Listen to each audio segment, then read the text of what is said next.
নমস্কাৰ সকলোকে। আজি আকৌ নতুন এটি মিনি ব্লগৰ সৈতে এয়া আচলতে আজি কেটাৰিং প্ৰগ্ৰেম এটা মাৰিবলৈ আহিছোঁ। মই বহুত দিনৰ পৰা মই প্ৰগ্ৰেম মৰাই নাছিলোঁ। 1.5 বছৰ মৰাৰ আগত জিৰ'তে মাৰিছিলোঁ, বিয়া হোৱাৰ পৰা মৰা নাছিলোঁ। এতিয়া আজি ফাৰ্ষ্ট আহিছোঁ 1.5 বছৰ মূৰত। তো এতিয়া বহুতখিনি কাম আগবাঢ়ি ইয়াৰ শেষত আমি ভাত খালোঁ চবেই মিলি। ভাত খাই মেলি ঘৰলৈ গ'লোঁ। ঘৰৰ পৰা কাপোৰ কানি সলাই আহি এয়া আচলতে শিমলুগুৰিতে ওচৰতে প্ৰগ্ৰেম এটা আছিলে আশ্চৰ্যদাৰ। তো এতিয়া চাব আহিলোঁ। তো আজি মিনি ব্লগটো ইমানেই। তোমাৰ হাঁহিতে মৰম, তোমাৰ দুচকুত মৰম, তোমাৰে মৰমে কৰিলে পাগল।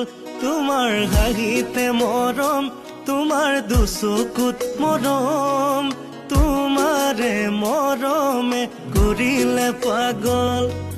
কব খোজা কথাও কব নোৱাৰো।